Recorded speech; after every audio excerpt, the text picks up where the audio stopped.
All right. I had a day off yesterday, had some other stuff to do. It wasn't a day off, actually. I was just working with other stuff. Thank you, Michael, for filling in on the Bickle shift. And Tina Nixon, and man, that was a good conversation Tina had and a good interview she did on the issue of forestry slash. And there's just no doubt, no matter what the industry says, that forestry slash and detritus has exacerbated the impact of subtropical storm Gabrielle in the affected regions. And of course, you know, there's still recovery operations. There's still a lot of hard work being done there, and there's going to be impacts for a long time.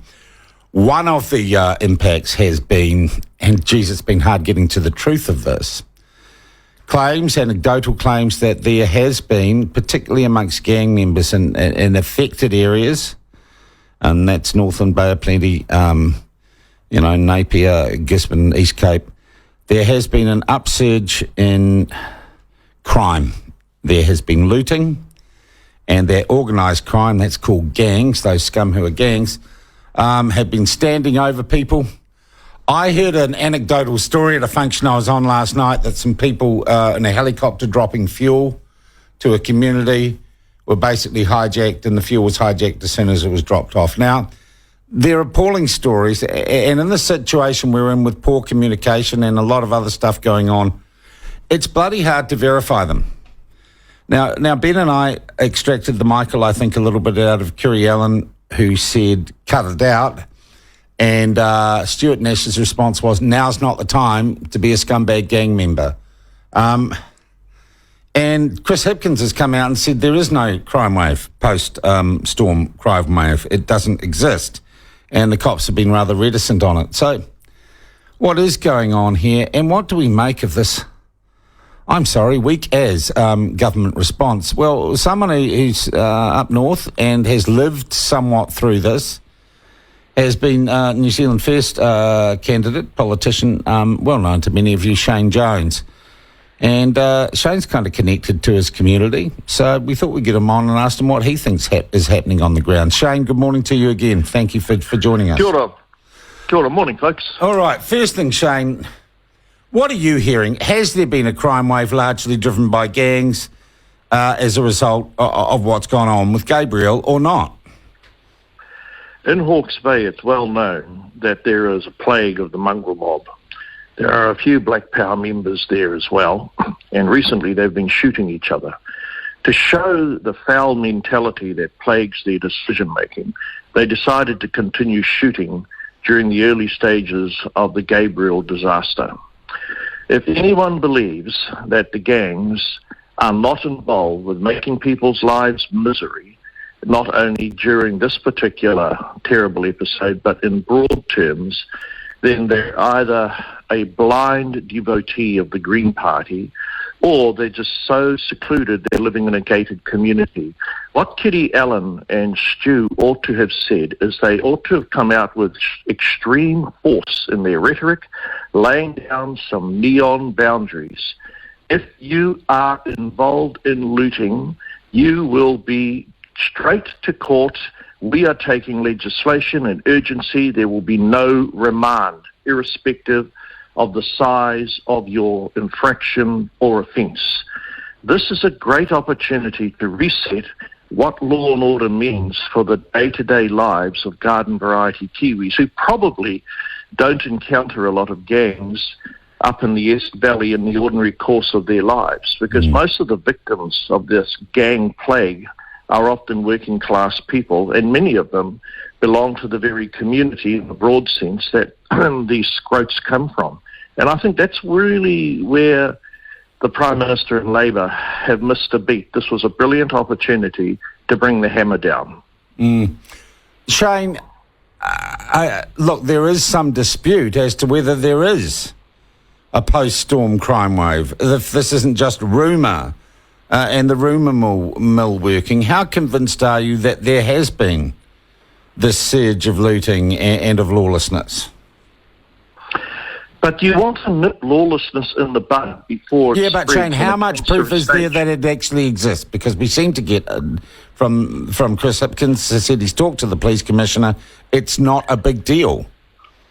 Okay, so we know from Stu Nash that there has been contact between the gang leaders and the government, and some people have shot Stu Nash down from saying there ought not to have been contact. I doubt whether these gang leaders themselves are in control of their young people.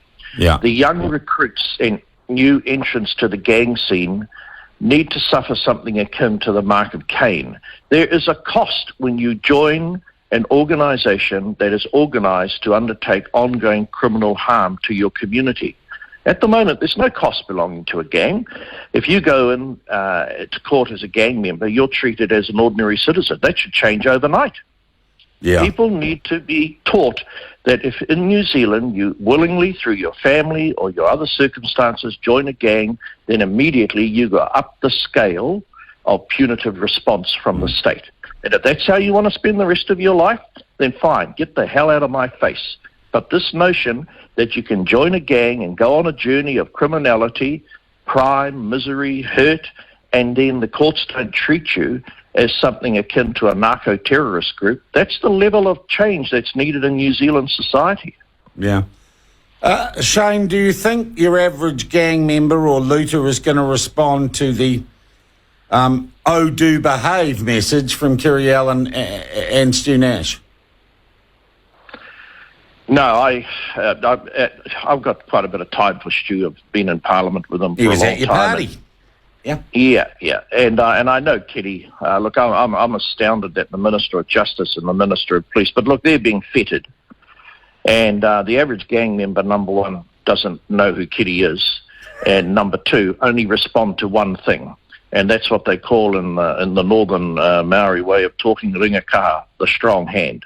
That's the only thing these young guys understand. They're not interested in poetry. They're not interested in psychiatry. They're not interested in Salvation Army charity. They're only interested in one thing. Give me what I want or I'll knock your head off.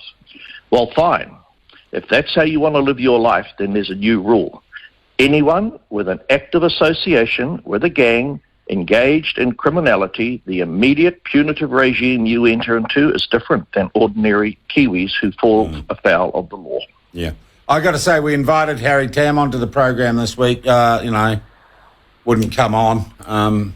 Nothing to do with him, he said. Was that his line, Ben? Nothing to do with him, apparently, with Harry Tam. Remarkable, I think, though your leaders had problems with Harry Tam in the past. Shane, I'm going to come back to this, though.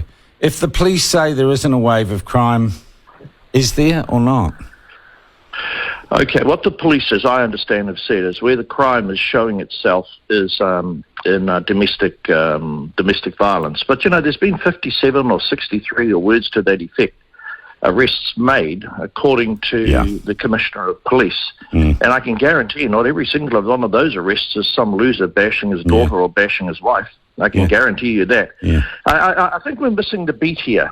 We already know that particular area is riddled with gang crime. Yeah, I get you. Yeah.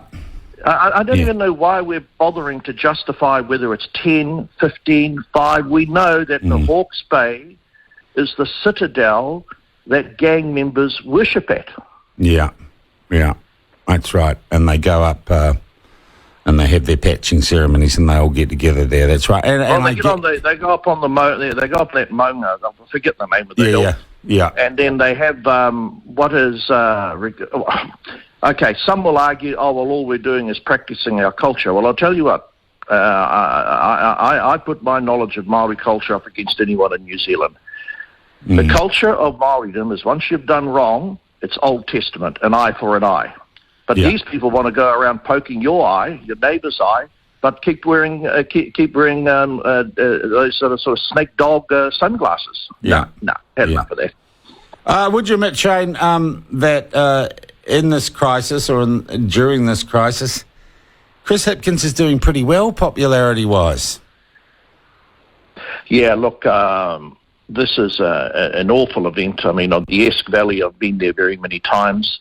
I would remind everyone, though, during the time I was the provincial minister, we received a host of appeals from people associated with regional government. Please give us $1 billion to repair our stop banks. Yeah. And I was unable to make progress other than find 200 or 300 million, which I did through the Shovel Ready project. And Basil Chamberlain, a very, very knowledgeable New Zealander, warned the government in 2019, if resilience work is not invested in now, the big climate dump that's coming will ruin the food growing capacity of New Zealand. If you can find Basil Chamberlain, I don't know where he is, saying he's up in Taranaki. Yeah. He was the bloke who led a small delegation, and everything that they predicted has come to pass. But I couldn't break through the climate change mentality of mitigation.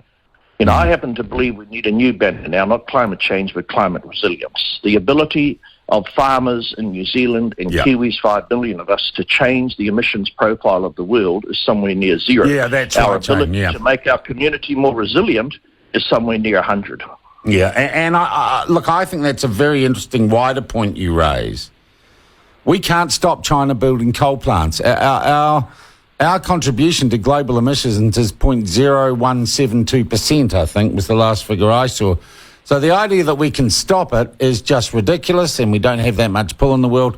We got to get ready for it, right? Yeah, I've always been a supporter of climate adaptation. I know I took it a sock in the chops over the billion tree strategy, but my credo was always a right tree, right place. I do think the forestry sector now, they have a crisis of social license. Yeah. Yeah, they do, and I don't think they've behaved particularly well, or we haven't addressed that. Shane, look, I thank you for your time this morning, and just tell you from the text, we've got a lot of people agreeing with what you've said this morning. And look, I've tried to get the police minister. We'll try and get Stu Nash on in the next couple of days and sort this out. But I think the people on the ground there and the anecdotal and look, basically Stuart Nash and Kerry Allen wouldn't have said that unless it was a problem, would they? You know? Yeah, look, I repeat again, do not get hung up on how you're classifying the incidents that are being reported. Yeah. Bank on the fact that part of New Zealand is already infused with deep gang dysfunctionalism. And this presents an opportunity to say, if you move your dysfunctionalism to a new level in the face of a crisis, then there's a new range of punitive strikes against you. Yeah. Zero tolerance. Have a nice day. Goodbye. Shane, I thank you for your time. You have a nice day too. That is Shane Jones, New Zealand First candidate, former New Zealand First Minister.